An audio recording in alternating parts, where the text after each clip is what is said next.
Chegamos à marca de 5 meses do novo governo. O governo Lula que assumiu no dia 1º de janeiro deste ano. Aí você está vendo ele, a Janja, o Alckmin. Muita coisa aconteceu desde então. E a gente vai conversar sobre a nova economia brasileira de 2023. São tantas mudanças que você, como brasileiro, precisa estar bem informado para saber como que o governo pensa sobre vários aspectos super importantes que têm total impacto no seu dia a dia e também nos seus investimentos. As notícias mais recentes que saíram ontem, antes de ontem, não são das melhores, como por exemplo o desemprego aumentando durante o governo Lula e a taxa de desemprego deve continuar inclusive subindo ao longo do ano, segundo os economistas. Mas isso seria uma análise muito rasa, pegando apenas uma parte. Temos que avaliar como um todo para entender todos os aspectos da economia brasileira. E é isso que nós vamos fazer com base num excelente texto escrito pelo Gustavo Franco, que foi publicado hoje, nesse domingo, no Brasil Journal. Mas quem é Gustavo Franco?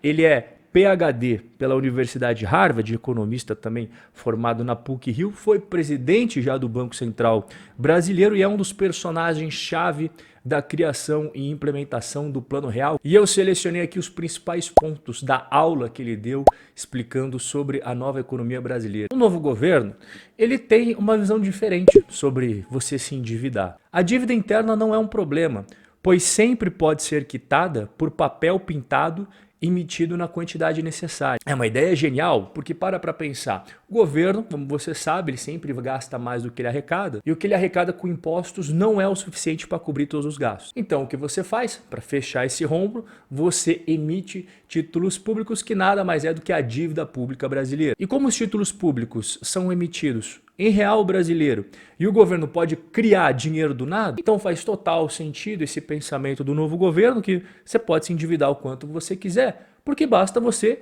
criar dinheiro para pagar essa conta. E essa parte é verdade. Se a dívida pública do governo está numa moeda que ele pode imprimir livremente, então ele sempre vai poder imprimir dinheiro para quitar essa dívida. Isso garante sim que a dívida vai ser paga, mas não resolve o problema. E aqui que está o pulo do gato que eles não te contam. Essa dívida, ela vai ser paga, mas ela vai ser paga com uma moeda hiperinflacionada que perdeu o poder de compra. Portanto, mesmo que o governo pague a dívida criando dinheiro para pagar, o calote aconteceu na prática. E por quê? Porque os investidores, quando eles emprestaram dinheiro para o governo, a moeda valia isso daqui. Tempos depois, a moeda tinha poder de compra disso daqui. E quando isso acontece, os investidores têm dois pensamentos. Primeiro, cobrar juros astronômicos como forma de tentar compensar esse risco de hiperinflação futura. Ou a segunda opção, que é deixar de comprar esses títulos emitidos em moeda nacional e só aceitar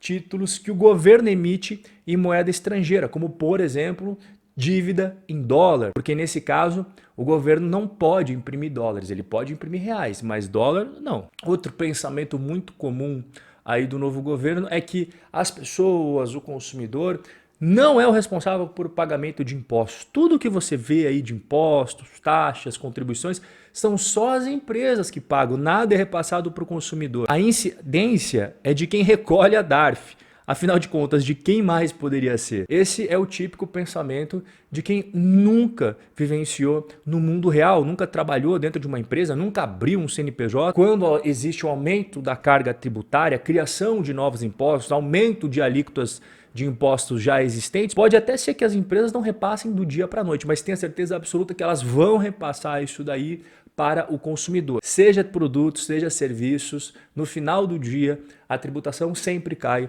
no colo do consumidor. Você veja, o Haddad dizendo daquelas taxações de compras da Shopee, da Shein, a empresa não vai repassar o custo para o consumidor. E aí perguntaram para ele como que o governo ia garantir que as empresas não iriam repassar. E aí ele não soube explicar. Outra diretriz do novo governo é em relação a gasto público. Gasto público não é ruim. Gasto público, na verdade, é vida. E, inclusive, o teto de gastos era um ataque aos direitos humanos. Mas o arcabouço? Ah, o arcabouço não. O arcabouço não é. O teto de gastos era. E aqui o Gustavo Franco foi genial. O arcabouço é a junção dos piores instintos gastadores do governo a um orçamento repleto de escapatórias. A regra antiga era muito fácil de entender, qualquer brasileiro com 30 segundos de explicação compreendia como é que funcionava o teto de gasto. Agora, o novo arcabouço fiscal é cheio de pormenores, de mas, de poréns, como o Gustavo Franco menciona aqui, repleto de escapatórias. Se acontecer isso, mas depois isso, e somado a isso, e mais isso daqui. É uma confusão, emaranhado. E a existência de bancos centrais, ainda mais esses malditos independentes aí, né? É desnecessário e frequentemente um aborrecimento. Que se você pega hoje a mídia tradicional, o governo, os influenciadores do governo, todo mundo de todos os lados batendo no Banco Central. Mas aí a gente tem que pensar o seguinte, quais países do mundo tem Banco Central independente? São países extremamente fracassados, países que não deram certo, né? Países que não têm riquezas, como por exemplo os Estados Unidos da América, os países da zona do euro, a Nova Zelândia, o Japão, o Reino Unido, a Suécia, só país ruim. Então esses países aí que eu acabei de mencionar, que são um péssimo exemplo de prosperidade econômica e também de qualidade de vida, eles têm esse maldito Banco Central independente. Então tá mais na hora da gente acabar com esse negócio e seguir o exemplo de país que vai para frente, como por exemplo os hermanos. O Brasil é um país campeão no emaranhado tributário. As leis tributárias são uma completa confusão, nem os especialistas conseguem te dar garantia quando o assunto são tributos. E é claro que isso acaba desenrolando em o quê? Em uma série de processos, sejam os administrativos, sejam eles judiciais, sobre questão de impostos. E todos os litígios em matéria tributária são provocados por aproveitadores. É assim que o governo vê as pessoas que questionam. Pô, pera lá, eu não deveria estar pagando isso daqui, vocês estão cobrando a mais. Bando de aproveitadores, onde já se viu o indúbio pro réu não vale quando se trata de contribuinte que tem recursos e pode pagar. Questão de justiça social. Esse termo em latim aí, ele significa assim, quando existe dúvida, tem que favorecer o réu, que no caso aqui é o contribuinte. Mas esse não é o pensamento do novo governo. Eles dão uma olhada lá, pera lá, esse cara aí é empresário? Esse cara tem empresa, beleza. Não, ele pode pagar sim.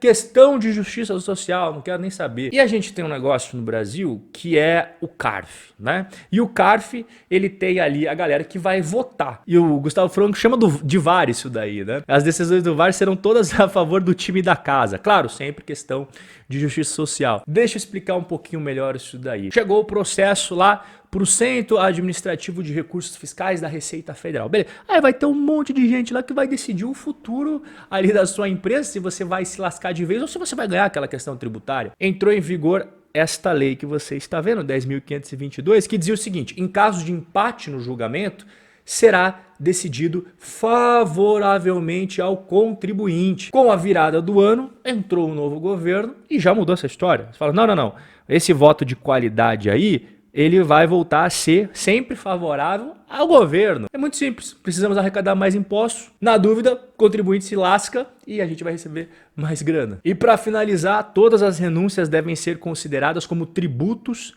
que alguém realmente deixou de pagar. Quem renuncia pode perfeitamente deixar de renunciar. Todas as renúncias podem ser revertidas, CNPJ por CNPJ. O que é renúncia fiscal? O governo tem direito de cobrar um monte de imposto, mas ele fala, olha, eu vou abrir mão de cobrar esses impostos aqui de você e vou assinar, botar num papel e tudo mais, que eu estou abrindo mão. Você não precisa me pagar, beleza? E aí você por anos não pagou, mas não porque você é malandro, porque o governo falou, não precisa pagar. Tanta insegurança jurídica que nós temos no Brasil, que agora está rolando uma imprevisibilidade sobre as renúncias fiscais do passado, em que se abriu uma brecha para a interpretação de que renúncias fiscais de anos e anos atrás podem ser revertidas e o empresário ter que pagar como se ele não tivesse pagado, só que ele não precisava pagar. Pagamento com juros, correção e tudo aquilo lá. Agora você está um craque em nova economia brasileira. É claro que eu vou querer trocar uma ideia com você aqui nos comentários. Um forte abraço e a gente vai se ver no nosso próximo encontro.